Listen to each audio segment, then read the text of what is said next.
salaamaaleykum mbokk internet Kasumay FM ak Kasumay TV di leen sant di leen gërëm bu baax a baax ci safo bi ak kóolute bi tey seen télé Kasumay TV ñëw seet si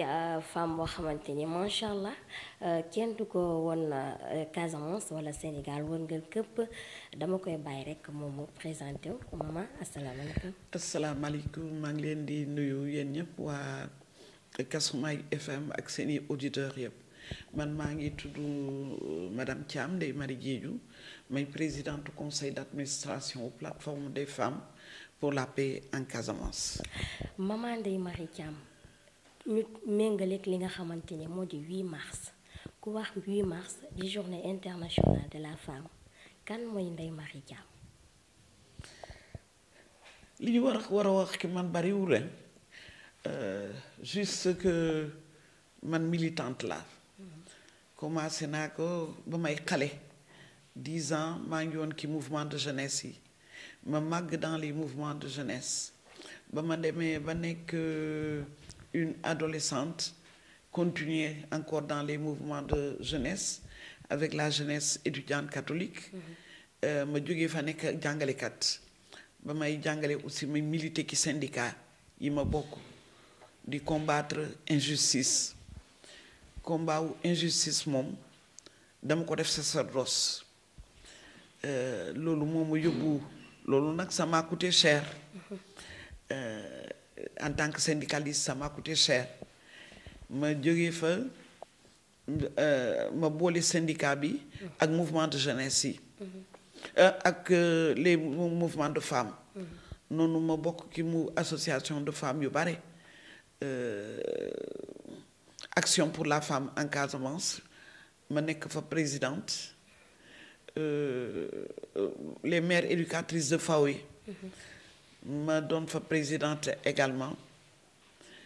les femmes catholiques au niveau de ma paroisse Sainte-Angèle ma nekk fa vice-présidente nekk it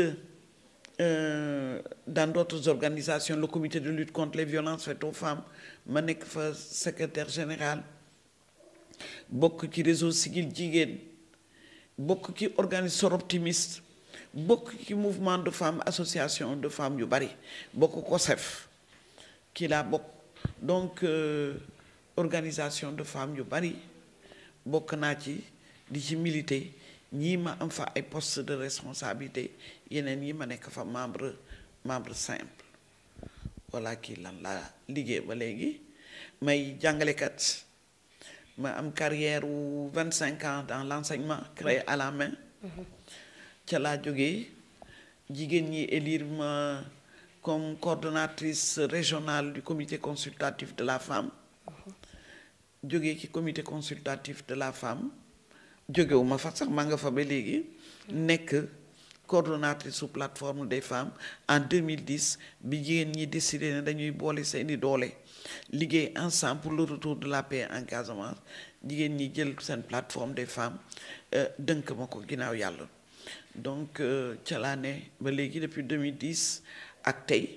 donc maa ngi ci plateforme des femmes pour la paix en Casamance nekk fa coordonnatrice ba tey ma nekk présidente du conseil d'administration donc sama activité yu bari dama leen mettre en veilleuse ndax plateforme dafay laaj beaucoup d'énergie beaucoup de disponibilité donc kii loolu lay liggéey bu baax léegi plateforme aussi teg fii le forum des femmes de l'espace Sénégal Gambie Guinée-Bissau donc loolu yëpp maa ngi ciy liggéey bu doon nag loo xam ne charge bu bari la mais liggéeyuma ci man kenn ndax jigéen ñi laa bokkal mbir mi te ñoom vraiment dafa fekk rek ne mbooloo su amee dina am kenn kuy jiite mais sinon jigéen ñi ki seen bopp ñoom moom seen plateforme ñooy liggéey ci seen biir plateforme ñooy jël décision yi ñooy mettre en œuvre également voilà plateforme des femmes pour la paix en Casamance ñépp a ko xam Casamance Sénégal àdduna wërngal këpp léegi bu dee mën nga ñu tënkal ci lu gàtt rek lu structure bi nu mu bindoo ak li ko ëmb ak li ko tënk. plateforme des femmes juddu na en 2010 au Soforal ak coordonnatrice am madame Cissé Seynabou Man ak coordonnatrice u Kabonketor dem si yàlla bi Xadijatu Jeeju yàlla na ko yàlla yërëm tuuf sàdd ki kawam ñoom ñoo jël initiative ñoo ci jëkk waxtaan oo ci nag organisation de femmes oo ci d'abord seeni organisation oo ci organisation de femmes mu Ziguinchor yëpp pour que utum jàmm bi jigéen ñi fës ci bu baax a baax fekk na nag am na ay organisation yoo xam ne ñu ngi liggéey pour jàmm dellu ci biir Casamance mun naa ci lim Kagamen lim ci FAFS lim ci union régionale sant yàlla lim ci Kabonketor ak Oussefoural ñoom ñëpp ku ci nekk yaa ngi doon liggéey ki sa côté ki utum jàmm bi ñoom ñoo dem ba 2010 ñu taxaw nag ne mënuñu continuer di liggéey ku ci nekk sa wàll ku ci nekk sa côté ñu ngi liggéey seen liggéey fësul ñu ne nag dañuy boole suñuy doole suñu boolee suñu doole xëy na li ñuy def dana gën a am solo ndax gaa li ñuy def am na solo am na maanaam jàppale nañu bu baax a baax population yi ànd ak population yi def ay formation dugg nañu fu nekk dugg nañu Casamance yëpp diviser ko ñoom ñëpp ku ci nekk ya nga am sa wàll foo xam ne sa terrain boo xam ne nga fay évoluer dafa liggéey bu bari bu rafet te bari mais ba tey kenn du ko waxtaani biir Sénégal ki la jigéen ñi jël conscience nag ñu ne ñun kat nañu booloo nañu boole comme ça ñu gën a bari oo ci ñëpp nag ñu liggéey ci noonu la plateforme juddoo en 2010 ginnaaw yàlla Oussefoural ak Kabonketor ñoo mettre en place plateforme des femmes pour la paix en Casamance ñu dënk ma ko nag mu am ay jéego yu ñu dox duma ci mën a dellu yëpp kii depuis 2010 ba tey 2022 yoon bi gudd na lu bari def nañ ko fi difficulté bu bari aussi daje nañu ak ñoom mais yàlla def na avec l'unité la force le soutien des uns et des autres on a pu transcender beaucoup d'épreuves waaye mën naa lim par exemple les rencontres communautaires boo xam ne dañoo dugg biir Casamance yëpp fu nekk dugg nañ fi dugg ci ay gox-goxaan waxtaan ak population yi surtout ak jigéen ñi laaj leen lan mooy seen xalaat ki utum njàmm bi loolu defe naa c'était en 2013 lañ ko def ñu jógee ci loolu ñu dem kon bu ñu li ñu jigéen ñi wax yëpp ñu def nag ay rencontres au niveau départemental Ziguinchor organisé ñu def ko ci département excusez-moi ñu def rencontre yoo xam ne c'est au niveau région def ko Sédhiou def ko Kolda def ko Ziguinchor wax population yi lii la ñu jël ci àll bi lii la ñu jigéen ñi wax ñu bind suñu livre ñu teg ko tënk ko ne jigéen ñi ne nañu jàmm la ñu bëgg jigéen ñi nañu dem ci ay négociation jigéen ñi ne nañu suñuy dem ci négociation yi ñoom tamit dañu bëgg a teew ndax ñoom am na gàllankoor yu bari mettit yu bari dal na leen ki conflit armé bi donc ñoom mën nañu waxal seen bopp kenn du leen waxal donc loolu moo nekk ci premier livre bi ñu génnee comme nag ku nekk ci biir conflit armé dangay dëkk boo xam ne dafa am conflit armé jigéen ñi ñoo ko gën a yëg ay mettit yu bari ñoom ak seen jaboot ñu def accompagnement benn programme ou lutte contre les violences faites aux femmes di ci liggéey ak comité de lutte ñu dem gis ne jigéen ñi kat ki conflit armé bi soxla nañu ku leen dëfal noonu ñu mettre en place le centre Koulimaro ñu teg ko en place depuis 2015 centre Koulimaro boobu di héberger di accueillir di héberger ay victimes de violence di leen accompagner di leen may benn prise en charge holistique c'est-à-dire allant de l'hébergement de l'accueil de l'hébergement jusqu'à la prise en charge psychologique donc ñu accompagner xale yi kii yooyu xale yoo xam ne jar mën nañu dellu école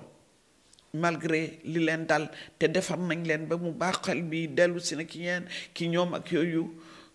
dañ leen delloo dans le cycle scolaire ou alors ñu def leen dans une formation les grandes personnes ñoom ñu organiser leen également ñu mën a def benn activité génératrice de revenus ci biir centre bi aussi ñu jël en charge les femmes qui sont fistuleuses qui sont atteintes de fistule ñoom itam ñu soigner leen foofu ci biir centre bi jën na organiser leen aussi jox leen les moyens de continuer leur vie su ma dellu see encore dans les activités de la plateforme moom ki boppam ki lu ñu ma jot a def pour le retour de la paix en Casamance de 2012 mu am fi ay élections présidentielles noonu ñu ne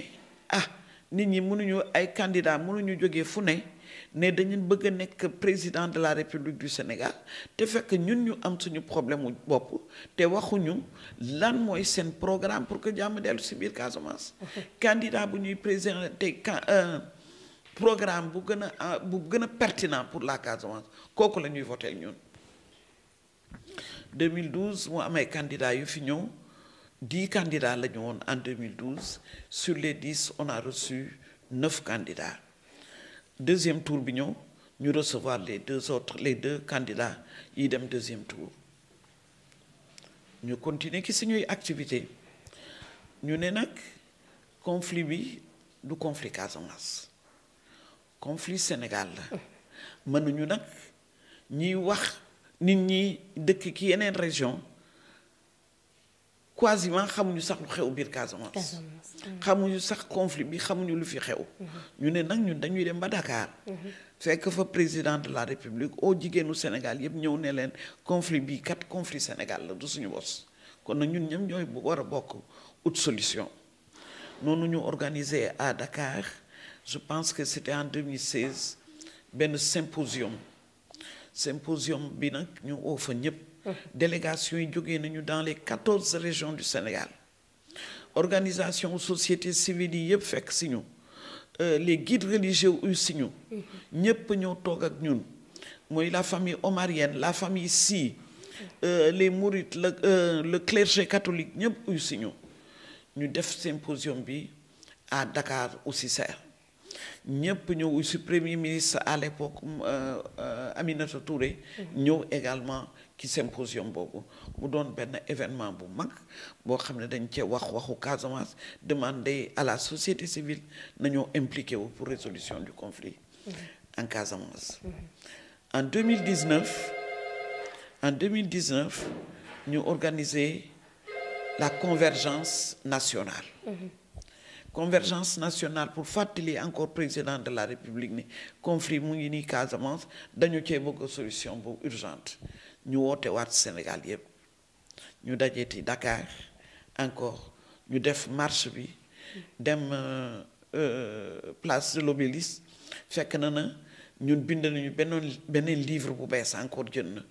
ñu par muy beneen livre bu bees jënd ñu présenter livre bi dañu koy def préoccupation proposition de sortie de crise yu jigéen ñi dundu jigéen ñi ci conflit armé bi livre boobu ak préoccupation jigéen ñi surtout leur proposition de sortie de crise livre bi nag ñu destiné ko président de la République ak MFDC parce que ñoom ñooy dem négocier gi ne leen soo leen invité wul jigéen ñi sax livre bi am na importance ci ñun lii lañ ciy wax donc mu doon benn événement bu mag 2020 ñu yegg ki 10e anniversaire u plateforme jaroon na ñu taxaw ñu jàngat suñu parcours lan lañ ci def lan moo ci baax lan la ñu war a rectifier lan moo des pourquoi jàmm mënul dellu si biir Casamance boobu ba tey malgré liggéey bi organisation société civile yi yëpp def ñu bind beneen livre bu bees muy biographie de la PFPC retracer fa tout le parcours de la plateforme donc boobu la ñu def en 2021 ñu célébrer suñu journée internationale de la paix parce que nag bi plateforme juddoo ba tey depuis 2010 ba tey at bu nekk dañuy magal la journée internationale de la paix. 2021 ñu célébrer fa benn journée internationale ñu dem defi ko à Brin parce que dañu bëggoon a dem en zone rurale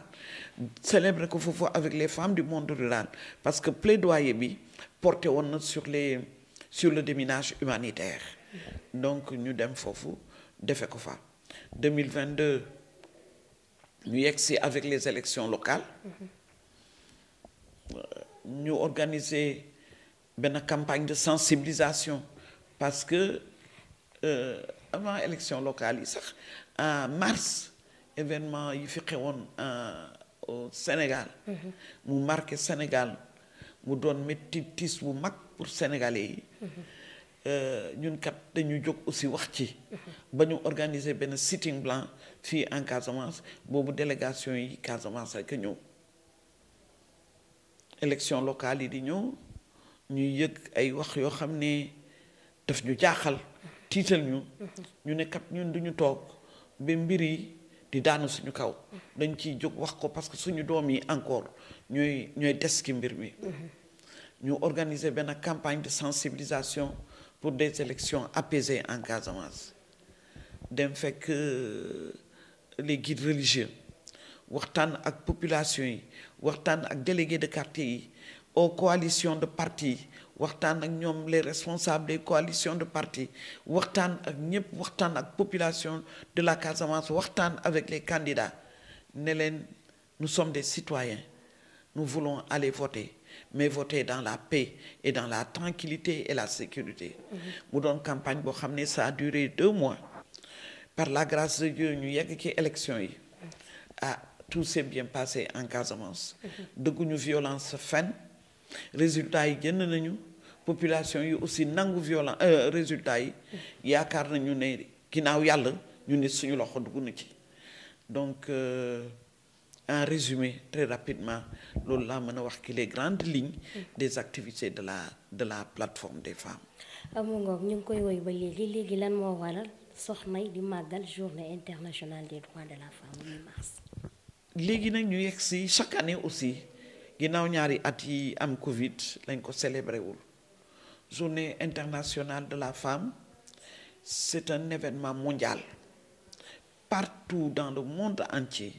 les femmes célèbrent cette journée-là. ñun itam ñu di ko màggal fii en Casamance di ko màggal bi yoon nag plateforme organisé wul mais c'est le conseil consultatif de la femme qui organise muy beneen instance boo xam ne ministère de la femme moo ko fi teg. mu am coordonnatrice communale muy Jabu Mané départementale muy Ramadou Kouré man mii ma doon coordonnatrice régionale du comité consultatif de la femme donc ñun ñooy organiser 8 mars donc ñu ngi koy màggal aussi cette année comme ni ñu koy yàgg def parce que quand même il est bon que les femmes bi ñuy liggéey ba tey aussi quand le 8 mars arrive qu'elles s'arrêtent pour évaluer le travail qu'elles ont fait. loolu mooy waral cette journée-là. Effectivement on aura un moment de réflexion pour ce que nous avons fait en termes d'autonomisation en termes également de partenariat. Qu'est-ce que nous avons pu faire, qu'est-ce que nous avons réalisé, ñu évaluer loolu ak seet aussi li des pour ñu def parce que il y a toujours un manquant. lu dem ci thème régional bi ñu ne autonomisation des femmes et des filles dans le changement climatique. waaw sa jàngat ci thème bi. donc ñun yeneen pas plateforme des femmes mais comité consultatif ak organisation de femmes yi yàgg nañu di liggéey pour l'autonomisation de la femme. des formations def nañ fi ay formations jàppale nañ leen ñu am ay forage ay teen fu nekk. jigéen ñi ñu ngi béy fu nekk jigéen ñi elles sont dans tous les domaines dans tous les secteurs dans le commerce partout elles sont pour leur autonomisation te yàlla xam na ne ku autonomiser jigéen ku may jigéen les moyens de se prendre en charge da nga jàppale jaboot bi yëpp. ndax jigéen ñi kat lu ñu am dañ koy delloo ci biir kër gi lu ñu am jàppale seeni jëkkër lu ñu am jàppale seeni jaboot donc autonomisation de la femme dafa di loo xam ne ministère de la femme dina ci liggéey mais fekk na aussi jigéen ñi ñu ngi ci kawam ñu ngi ci liggéey bu baax malgré difficultés yu ñu am malgré changement climatique yi malgré les violences faites aux femmes loolu yëpp taxul jigéen ñi ñu ngi continuer di liggéey pour ñu atteindre seen autonomisation surtout ñun fii biir Casamance ndax suñu dellu see ki suñu cosaan jigéen en Casamance da nga am sa autonomie il y a dans certaines contrées Joola boo xam ne jigéen dafay yore comment on appelle ça le grenier day denc ceebam à part jëkkëram day denc ceebam à part une partie de l'année c'est la femme qui nourrit la famille une autre partie de l'année c'est le mari qui nourrit la famille donc la femme casamançaise elle est indépendante c'est une femme qui est autonome elle a son bois sacré elle s'accompagne avec ses copines ñu dem di régler seen elles sont pas je ne veux pas critiquer les yeneen ethnies la femme casamançaise est une femme travailleuse, est une femme autonome, est une femme indépendante. te mu koy assumer ba mu jeex donc autonomisation thème mu ren bi vraiment c'est extrêmement important pour ñun les femmes casamançaises. thème international bi di moo di l'avenir est féministe. oui boobu tamit jàngat bu ndaw. waaw loolu tamit bon vraiment les gens l'ont dit il y a très longtemps. les chercheurs yi ñu ngi ciy wax ni que l'avenir il est féministe. effectivement ku xool position jigéen ñi tey. macha allah soo xoolee position jigéen ñi tey il n'y a pas un corps de métier boo xam ne jigéen nekku fa. corps de métier yi yëpp jigéen ñaa ngi fay liggéey foo yaakaaroon ne fii jigéen mënu ko def il y a quelques années jigéen jàngale la ñu doon wax wala ñu nekk infirmière ñu nekk sage-femme aujourd'hui dans tous les corps de métier soo jëlee dans le domaine de la santé waxuma ne elles sont à part égale avec les médecins mais en tout cas elles ont des hautes responsabilités nga seet leen aussi dans l'armée c'est pareil dans la police c'est pareil dans la douane également c'est pareil donc jigéen ñi am responsabilité au niveau de l'éducation de l'enseignement am nañu ay postes de responsabilité directrice principale de collège etc. donc tey amul corps de métier boo xam ne amu fa jigéen te nag suñu waxee ndax yàlla tax rek nee nañu jigéen ñi soo leen confier responsabilité ñoom ñooy gën a jox résultat bu baax loolu c'est dit partout donc l'avenir est féministe l'avenir est entre les mains des femmes mais l'avenir est entre les mains également de vous les jeunes vous nos enfants qui suivez nos traces di ñaan yàlla nag ngeen yegg foo xam ne ñun jotuñu cee yegg. amiin yaa rabbi looy souhaiter famille en tant que femme battante une grande dame maman Ndeye Marie Thiam. Qu'est-ce que je peux souhaiter? D'abord di ñaan yàlla jëlee ñu ci conflit armé bi ñuy dund nii. amiin yaa rabbi. 40 ans de conflit armé dafa bari. may ni jigéen ñi nañu jóg ñun ñëpp. ñu def ko nag mu doon suñu soxla. bu kenn des ki ginnaaw amuñu lu ñu fi ragal. ndax dëkk bi dañ ko bokk ak góor ñi. bu dee góor ñi mën nañu wax rek ñun aussi war nañu mën a wax suñuy soxla ndax dundañu nañu lu metti ci biir conflit armé bi donc na doon préoccupation de chaque femme par rapport au 8 mars di ñaanal jigéenu Afrique jigéenu monde entier une belle célébration du 8 mars bu mu nekk rek et festivité ne donne un moment de réflexion ne donne un moment de travail ñu jënd ci ak ay documents bind ay kayit ne ñun kat lii mooy suñu recommandation bi ñu jógee ci 8 mars recommandation yii la ñu am lii la ñu def ci biir liggéey bi lii la joxe. Voilà. jërëjëf looy tàggatoo ak Kasumay TV. merci maa ngi leen di gërëm bu baax waa Kasumay TV yéen moom Kasumay TV sama kër la foofu laa bokk et donc maa ngi leen di nuyu di leen gërëm bu baax di rafetlu aussi seen liggéey ah. Il y a beaucoup de changements beaucoup de jeunes dans votre équipe te loolu aussi c'est extrêmement important di leen ñaanal yàlla jàppale leen ci seen liggéey jëmale leen ci kanam ngeen di def yu gën a rafet yu gën a baaxati merci macha allah merci beaucoup nekkoon nag li nga xamante ne la ñu jagleel jigéenu Sénégal yépp lay wax wala àdduna wërngal këpp ci li nga xamante ne moo nekkoon feetu 8 mars nekkoon fekk une grande dame maman Ndeye Marie Thiam nee naa kenn du ko présenté vraiment am ay jaar-jaar yoo xamante ne macha allah ñëpp xam nañ ko ñëpp gis nañ ko ndax ñi nga xamante ne tout le temps ñu ngi ak moom sur le terrain lépp li nga xamante ne jot nañ ko fi def di leen sant di leen gërëm bu baax a baax internautes yi nga xamante ni yéen a ngi safoo Kasumay TV jërë ngeen jëf